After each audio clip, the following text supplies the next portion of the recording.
سلامتی ہو آپ پر جہاں بھی آپ ہوں۔ میں اس کے نام کے ساتھ مفتی نہیں لکھنا چاہتا۔ اس کی حرکت، اس کی بدفعلی، اس کے کرتوت کسی بھی دوسرے ایسے ہی جرم کے مرتکب افراد سے زیادہ سنگین ہے، کیونکہ اس نے یہ بدفعلی مسجد و مدرسے کی چار دیواری کے اندر کی۔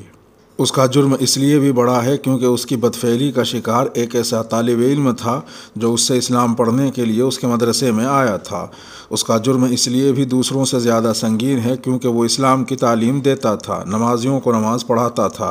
لیکن اس کا اندر کتنا گھٹیا اور گھناؤنا تھا اس کا اندازہ اس کی ویڈیو کو دیکھ کر کیا جا سکتا ہے جو وائرل ہوئی اور جسے دیکھ کر گھن آتی ہے۔ ایسے فرد کا مقدمہ اسپیشل کورٹ میں چلایا جانا چاہیے تاکہ فیصلہ جلد ہو۔ ایسے شخص کو سرعام شرعی سزا دینی چاہیے تاکہ وہ دوسروں کے لیے مثال بنے۔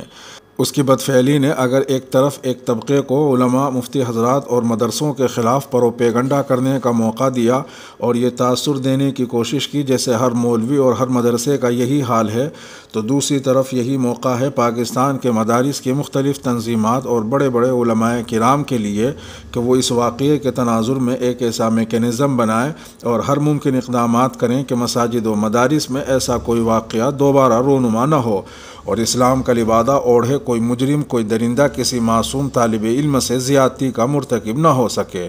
ماضی میں ایسے واقعات کی شکایات ملتی رہی ہیں، لیکن ایک طبقہ یہ تاثر دینے کی کوشش کر رہا ہے جیسے مدرسوں میں یہ معمول کا عمل ہے، جو نہ صرف بہتان تراشی ہے بلکہ مدرسوں اور علماء کو بدنام کرنے کی کوشش ہے۔ لوگ جو مرضی کہیں، لیکن میری نظر میں مسجد و مدرسے میں ایک بھی ایسا واقعہ نہیں ہونا چاہیے، اور ایسے واقعات کو روکنے کی ذمہ داری متعلقہ مدارس کے بورڈز، تنظیمات، انتظامیہ کے علاوہ علاقے کے لوگوں اور ان مدرسوں میں پڑھنے والے بچوں کے والدین پر عائد ہوتی ہے۔ مدرسے کے کسی استاذ، ملازم یا مدرسے کے کسی امام، مؤذن یا دوسرے کسی فرد کے متعلق کوئی شکایت ہو یا اس کا ایسے معاملات میں عمل مشکوک ہو، اسے کسی صورت میں برداشت نہیں کیا جانا چاہیے۔ ایسے افراد کو نہ صرف نکال باہر کیا جانا چاہیے بلکہ ان کو پولیس کے حوالے کیا جائے اور اس بات کو یقینی بنایا جائے کہ ایسا شخص جب کسی ایک مسجد یا مدرسے سے نکال دیا جائے تو وہ کسی دوسری مسجد یا مدرسے میں جانے کے قابل نہ ہو۔ ساتھ ہی اسکول کے طالب علم ہوں یا مدارس کے، سب کو یہ شعور دیا جائے کہ اگر ان سے کوئی غلط حرکت کرنے کی کوشش کرتا ہے تو وہ خاموش ہونے یا ڈرنے کے بجائے فوری طور پر اپنے والدین، اساتذہ، بھائی بہن، دوست، کسی کو بھی اس بات کی اطلاع دیں۔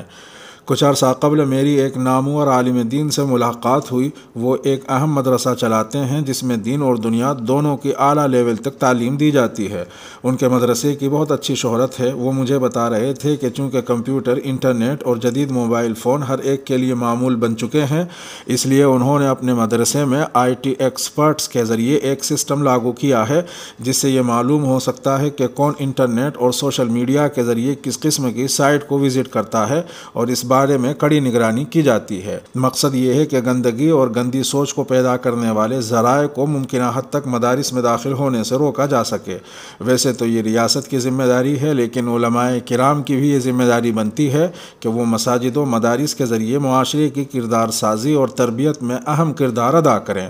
دوسروں کو اچھے کام کرنے اور برے کاموں سے روکنے کے لیے ضروری ہے کہ مساجد و مدارس میں کسی کالی بھیڑ کو گھسنے کا موقع نہ ملے، اور جب کوئی ایسا فرد کسی مسجد و مدرسے سے منسلک ہو اور پکڑا جائے تو اس کے خلاف سخت ترین ایکشن لیا جائے۔ ایسے گھناؤنے کرداروں کے لیے نہ کوئی رعایت ہونی چاہیے، نہ کوئی دوسرا چانس۔ کالم نگار انصار عباسی۔